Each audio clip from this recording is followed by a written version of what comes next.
not rights at all. So on this context we will have to elaborately go into the provisions of the law. So first I want to say the preamble and the statement of objects of this law.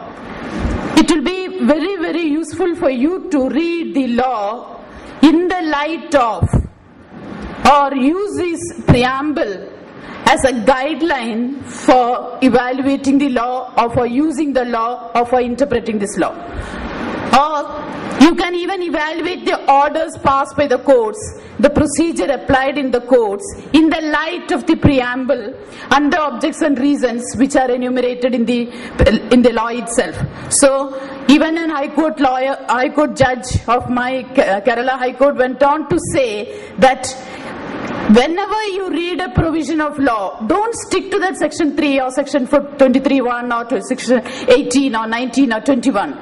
You read, if you want to apply one provision of law in this act, of course it's very small act containing only 37 sections, all of which is not necessary for us as lawyers in the practicing courts. But whenever you go to apply one provision of law, you always read the law from the top, from the preamble, from the notes and objects of the law, so that what you are applying through a provision of law is the intent of the legislation, the object for the enactment, and the purpose of this law, and which is to eradicate violence from our personal life or from the domestic sphere. So for any clarity, if you come across any clarity in interpreting any of the sections in this law, please refer to the objects and notes and the preamble of the law, which will give you more insight, which will give you a guiding, which will be a guiding factor for you to interpret the provisions of this law. So the most important provision in this law, according to me, would be you read the objects of the act. You find any discomfort in understanding any provision in anywhere in the law, you come across any obstacle in the implementation of anywhere in this law, let it be any order passed under 18 to 22, for any clarity or for breach of the protection orders as enshrined in section 31, you read the objects of the act.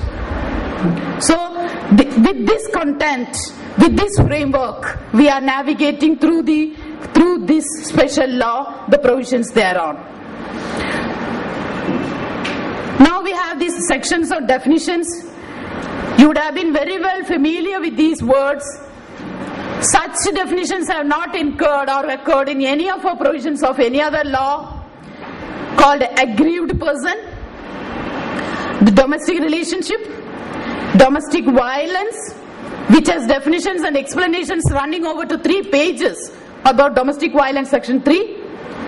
And we have this new concept of shared household, which is again a very, very important, very, very material fabric of this law, plus a very new concept which was introduced into this law to see the victims of violence are not on the road, but they are still in the sphere of violence, but still if you have strength you can fight out and get justice for violence.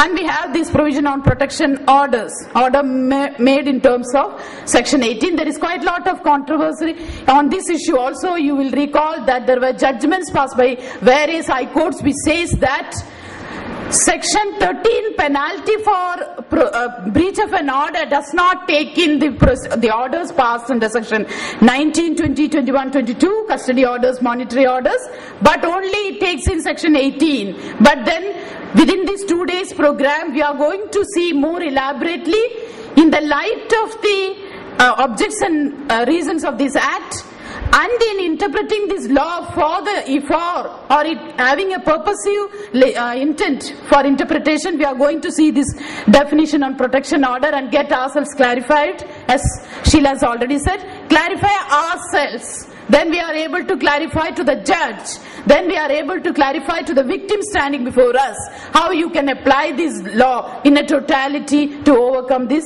domestic violence, whatever be the violence she is facing in that sphere. So now we go to see this.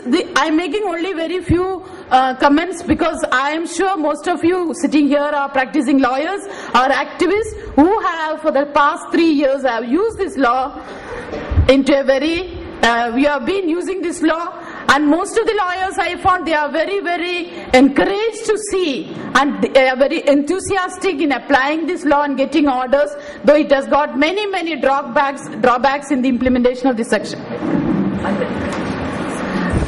I welcome Flavia Agnes to come and sit here on the stage. Dais.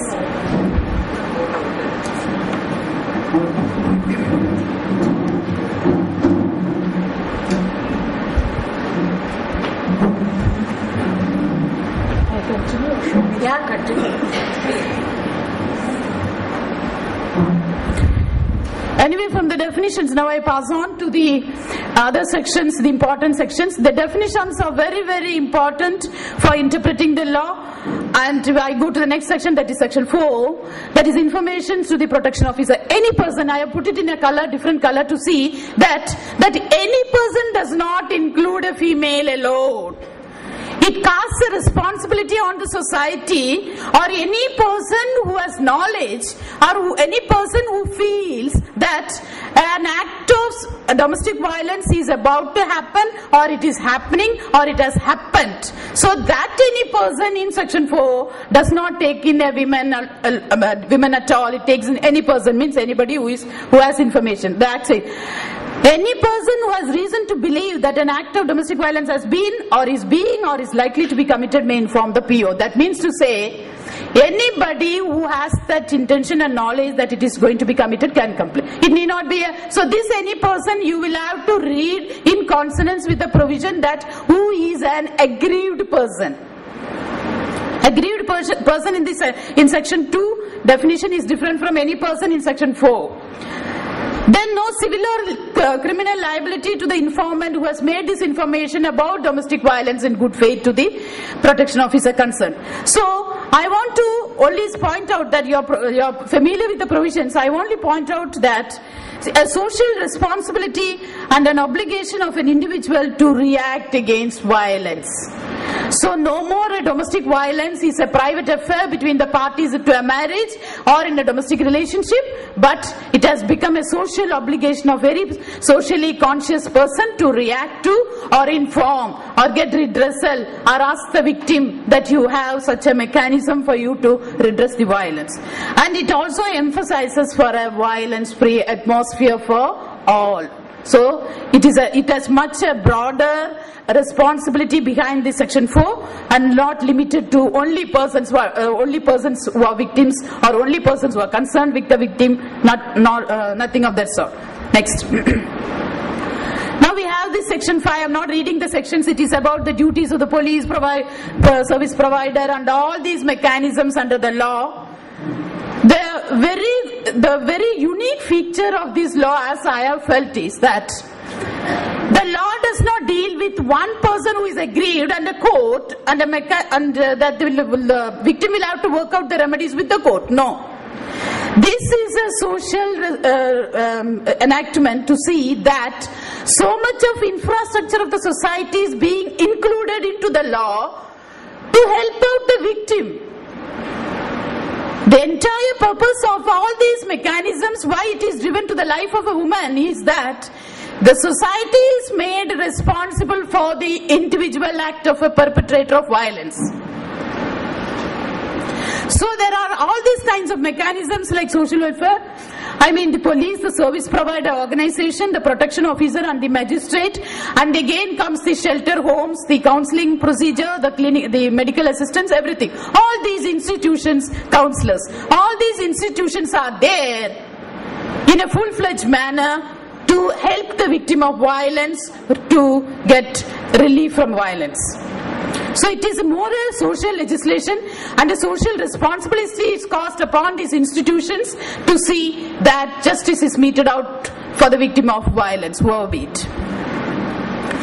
And similarly, there is a duty cast upon them to say, see, so far we said, we have been told from years together that ignorance of law is not an excuse. But this is an exception to that rule to say, these are all the persons who are supposed to tell you what is your right. You have such and such a right to go here. You have such and such a right to file this application. You have such and such a right to go to this mechanism for remedy. You have such an officer called protection officer who will and who has to. If he does not, he is penalized for taking out action in favor of you or for your cause.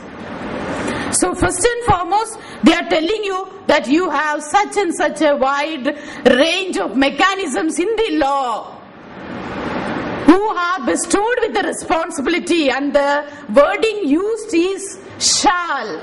It is not may, as we go to interpret may and shall. Shall is very much directory, it is not obligatory, it is directive, it is mandate.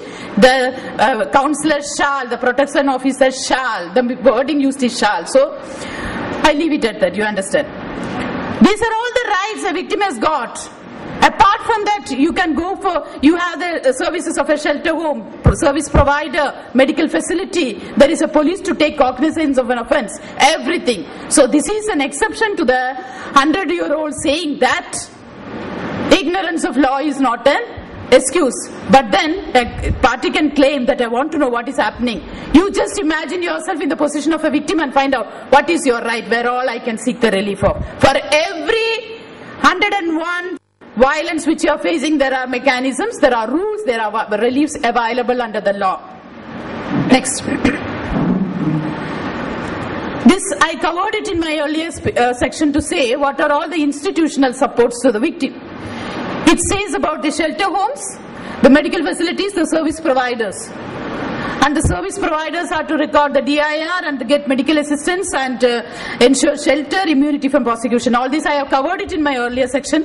These are all the institutional supports a victim is entitled to. And all these institutional supports, who will give me, who will tell me what institutional support I have? Of course, you have the earlier section which says your rights, your entitlement under the law will be explained to you by the service provider, the police, the magistrate, or the protection officer. So, not only individuals, as I mentioned earlier, even the institutions which are part of this law enforcing mechanism, they owe a social responsibility to eradicate the violence and also to help out the victim to get relief from the court. Now, we have all these very important person in this law. I mean to say the bridge between the victim and the court is the protection officer, and this protection officer is bestowed with so much of power and so much of responsibility that a victim only